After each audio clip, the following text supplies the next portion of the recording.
সুপ্রভাত আমার প্রিয় বন্ধুরা, আশা করি তোমরা সবাই খুব ভালো আছো। আর তোমাদের ভালোবাসায় আমিও খুব ভালো আছি। আজ হলো শনিবার আর এখন বাজে সকাল 6:30। এখন থেকে আমি আমার আজকের ভিডিওটা শুরু করছি। আর দেখো সকাল থেকে কেমন অঝরে টিপটাপ টিপটাপ বৃষ্টি পড়েই চলেছে। আর আকাশেও কিন্তু মেঘ করে রয়েছে।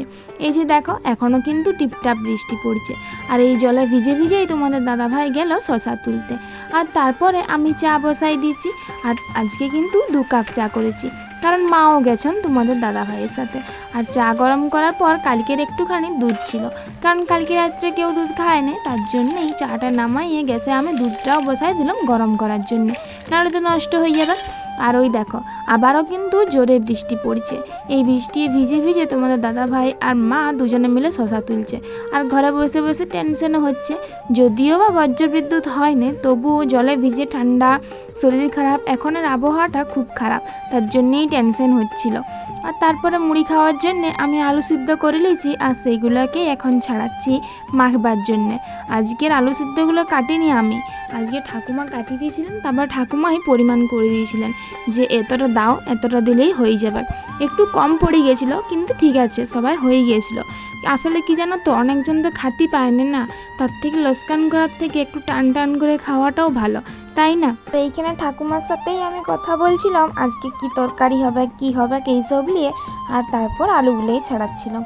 আর দেখো তারপর জিরা লঙ্কা তেল দিয়ে আমার মাখা হয়ে গেছে, আর ঢাকা দিয়েও আমি রাখিয়ে দিয়েছি। আর তারপর কিন্তু এখন সাথে সাথে লয়, অনেকক্ষণ পরেই আমি মুড়ি খেতে বসেছি। সব প্রেসার কুকার টেকারগুলো সব ধোয়া হয়ে গেছে। এই যে দেখো দুধটা ছিল না, সেই দুধের শটটা আমি নিয়েছি, আর আলু সিদ্ধ আর শসা এই দিয়েই আমি আজকে মুড়ি খাইছি।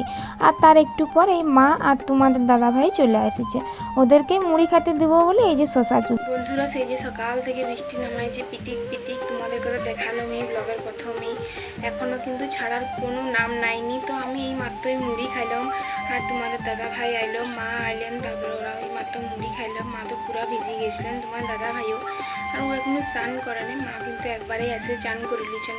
আর দেখো সেই সকাল থেকে তো শুরু হয়েছে, বারবারই বলছি ছাড়ার কিন্তু আর নাম নাইনি। তাই চান করব কি করব না সেইটাই ভাবছিলাম, কারণ একে ঠান্ডা ঠান্ডা আবহাওয়া, তারপর তো এই দিক ওদিক হচ্ছি, এর মধ্যে যদি আবার চান করি তারপরেও কিন্তু আবার ভিজবো, তারপরে শরীর খারাপ হবে। জ্বর জ্বালার সময় এখন আমাদের সবাইকার, কিন্তু এখন জ্বর জ্বালা ঠিক হয় না এখনও, ওই জন্যই ভয় করছিলাম। মা বলছিলেন থাকা করতে হবে নাই, আর মা তোমাদের দাদাভাই তো পুরাই ভিজে আসিছেন। মা আসে আবার চান করলেন, তোমাদের দাদাভাই কিন্তু করে নেই, ও তো পুরো ভিজে গেছিলো, আর আমিও মাথা ব্যথা সব ভিজে গেছে। তাই ভাবছিলাম যে করব কি করব নাই। আর ওই দেখো কি জোরে হাওয়া দিচ্ছে, পুরো ঘূর্ণিঝড়ের মতন হাওয়া দিচ্ছে। ফোনে তো অতটা বোঝা যায় না, কিন্তু হাওয়াটা প্রচণ্ড জোরেই দিচ্ছিল, একদম ঝিটাস পড়ছিল, আর জলও প্রচণ্ড পড়ছিল, দেখো বোঝা যায় না।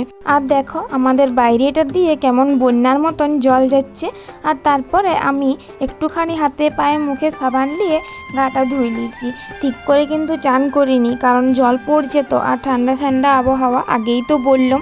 আর জানো তো যে শাড়িগুলো আজাড়িছি সেগুলোও আজকে কাচিনি, কারণ মেলবার জায়গা নাই, সব শুকায় না, আবার যদি কাচি তাহলে মেলবারও জায়গা নাই, আর শুকাবার তো নাই, আর বাইরে মেলার তো আজকে আর কোনো উপায় নাই। তাই কাপড়টা আজারে রাখিয়ে দিয়েছি এক ধারে। আর তারপরে আমি চলে এসেছি রান্নাঘরে একটুখানি মশলা বাটি দেওয়ার জন্যে। আর এই ঠান্ডা ঠান্ডা আবহাওয়ায় ইচ্ছা হয়েছিল চিকেন খাওয়ার জন্যে, তার জন্যেই চিকেন নিয়ে আসা হয়েছে, আর আজকে চিকেন হবে। তবে চিকেন আনার আগে একটু কিন্তু কিন্তু করছিল, কারণ আজ হচ্ছে বড় একাদশী।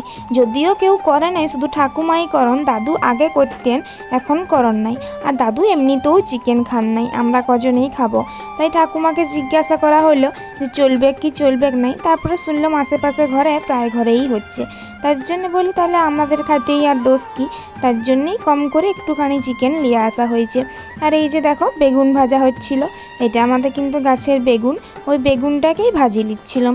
আর বেগুন জানো তো বেশি করে ভাজলে ভালো লাগে না, হালকা হালকা করে ভাজতে হবে, তাহলেই বেশি ভালো লাগে, বেশি পোড়া পোড়া হয়ে গেলে খেতে ভালো লাগে না।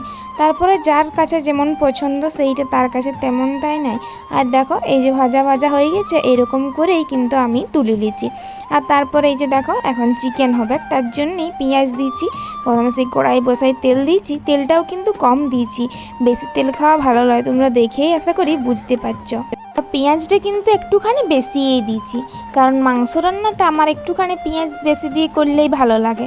আর মাংসর ঝোলে আলু কার কার ভালো লাগে আমাকে জানাও, আমার কিন্তু খুব ভালো লাগে মাংসর ঝোলের আলু খাইতে, তাই আলু দিয়েছি। আর দেখো পেঁয়াজ দেওয়ার পরে আলু দিয়ে ভালো করে ভাজি নিয়েছি। তার একটু পরে রসুন দিয়েছিলাম, আর রসুনটাকেও আমি কিন্তু ভালো করেই ভাজি নিয়েছি। আর তারপরে ওই যে আদা, ধনিয়া, জিরা, লঙ্কা সব পেস্ট ছিল সেইটাকেই দিয়ে দিয়েছি। আমি কিন্তু রান্নাটা করছি বলতে খুন্তিয়েই লাড়ছি, বাকি সমস্ত কিছু মশলা দিয়া সেগুলো কিন্তু মায়েই দিচ্ছেন। তোমরা আশা করি বুঝতেই পারছো যে সাইড থেকে দিয়ে দিচ্ছেন মা, আমি শুধু ওই বসে বসে খুন্তিয়েই লাড়ছি আর জ্বালেই দিচ্ছি। আর মশলাটা আমি বাটি দিয়েছিলাম, কিন্তু সেইটাও মাকে জিজ্ঞাসা করে করে যে কতটা দিব। আমি একটু শেখার চেষ্টা করছিলাম, আর অন্য কিছু লয়। আর গরম থাকলে তো আমি রান্নাশালে ঢুকিয়েই নি, আজকে একটুখানি ঠান্ডা ঠান্ডা আবহাওয়া তো, তার জন্যেই রান্নাঘরে ঢুকেছি। তো দেখো কষান হয়ে গেছে, আর তারপরে আমি চিকেনটাকেও কিন্তু দিয়ে দিচ্ছি। বেশি চিকেন লয়, প্রথমেই তো বললাম কম চিকেন, তো যাই হোক 4 জনের আমাদের হয়ে যাবে। আর তারপরে দেখো ঢাকা দিয়ে দিয়েছি। আর দেখো রান্না বান্নাও হয়ে গেছে, এই যে ভাত হয়েছে। আর আজকে আমাদের সিম্পল মেনু, ওই যে ওইখানে রয়েছে দেখো বেগুন ভাজা, সেই যে ভাজলাম। আর এইখানে রয়েছে একটুখানি আলুর তরকারি, দাদু তো খান নাই তার জন্য দাদুর জন্য। আর এই যে করলা আলু ভাতে, আর এইখানে রয়েছে চিকেন।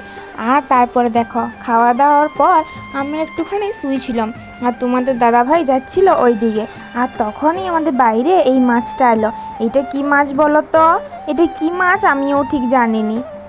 আর দেখো তারপরে সেই মাছটাকে রাখি এখন সন্ধ্যাবেলা আমি বসেছি সব আমার এই সাজা গোজার জিনিসগুলো রাখার জন্যে। সেই যে দিদি ঘর গিয়েছিলাম, পরে গিয়েছিলাম, তারপরে তো আর রাখাই হয় না, তাই রাখছিলাম। আর ওই প্রজাপতি হারটা আমার খুব পছন্দের, তাই জন্যে তোমাদেরকে একটুখানি দেখাই দিলাম। আর এই যে আমার কি কি জিনিস আছে সেইগুলাই কিন্তু তোমাদের দাদাভাই ভিডিও করে দেখাচ্ছিল। সব কিছু নিয়ে এখন বসে পড়েছি। আর আমার হাতে যে চেনটা দেখছো ওই চেনটাও কিন্তু আমার খুব পছন্দের। আর দেখো এইখানে আজকে মা আর ঠাকুমা মিলেই রুটিটা করে দিচ্ছেন, আমি কিন্তু আজকে আর বসিনি। আর লাস্টে তোমাদের দাদাভাই বললো একটা পরোটা খাবো, তাই ওর জন্যই পরোটা হচ্ছিল। আর আজকে রুটিটা কিন্তু গ্যাসেই হচ্ছে, কারণ বাইরে বৃষ্টি পড়ছে, রান্নাঘরকে আর যাওয়া যায় না। আর বন্ধুরা আজকের ভিডিওটা এই পর্যন্তই, ভালো লাগলে লাইক, শেয়ার আর কমেন্ট করবে। আর চ্যানেলটাকে তো অবশ্যই সাবস্ক্রাইব করবে। তোমরা সকলে সুস্থ থাকবে এবং ভালো থাকবে, দেখা হবে এক নতুন ভিডিওতে। টাটা।